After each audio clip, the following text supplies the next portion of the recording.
Now, let us learn about the rocket propulsion, which is an application of the law of conservation of linear momentum and Newton's third law.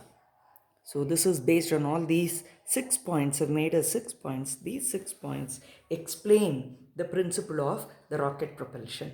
So, first point states that it is based on the law of conservation of linear momentum and Newton's second law. Now, the second point is when a fuel in a propellant tank is fired, the fuel is burnt and hot gas is ejected with a high speed, producing huge momentum. What does that mean? Just suppose that this is a rocket and there are some fuel in the propellant tank. So this fuel is heated. When this fuel is heated, then when the propellant tank is fired, the fuel is burnt and it ejects hot gases. These are the hot gases that come out. Okay, the hot gases come out like this with a very high speed, and when it moves with a very high speed, huge momentum is created. So by third law, there will be an equal and opposite force which is produced in the forward direction. This is produced in the tank. This makes the rocket to project forward. An equal and opposite force is produced in the tank which makes the rocket to project forward. So the hot gases come out and hence there is an equal and opposite force which makes the rocket to project forward. Now what does the fourth point say? So when the fuel goes on getting reduced, the fuel of the mass of the rocket also slowly decreases. So when the mass slowly decreases, at some point all the fuel will be burnt. Okay, so at some point the mass of the rocket goes on reducing. At some point all the fuel gets burnt. That is the fourth point.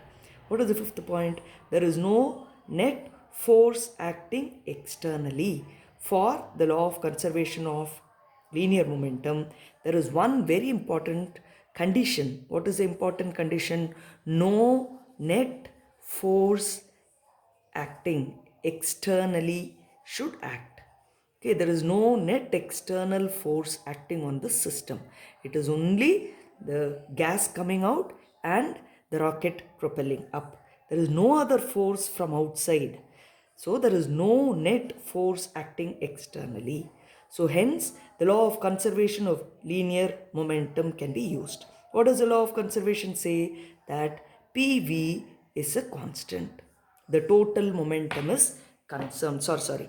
MV is constant. Okay, MV, mass into velocity, which is P. The total momentum of the system is conserved. We know that P is equal to M into V. So MV is unchanged. It is a constant. What does that mean? When M increases, V decreases. When M decreases, V increases. Then only you can get a constant value. When the mass of a system decreases, the velocity of the system increases. Okay, so here in this case what happens? The mass of the rocket slowly decreases. So what happens? When the mass decreases, the velocity will increase. So as the gases keep coming out, the mass keeps decreasing and the velocity of the system goes on increasing. Velocity increases. And at one point, that's the sixth and the last point. At one point, what happens?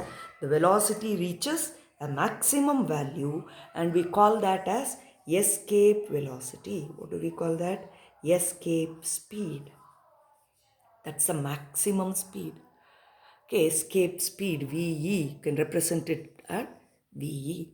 It gains such a high velocity that it is enough to escape from the Earth's surface.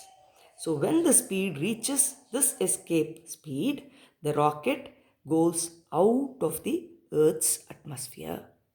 So this is the principle which is used in rocket propulsion, which uses both law of conservation of linear momentum and Newton's third law.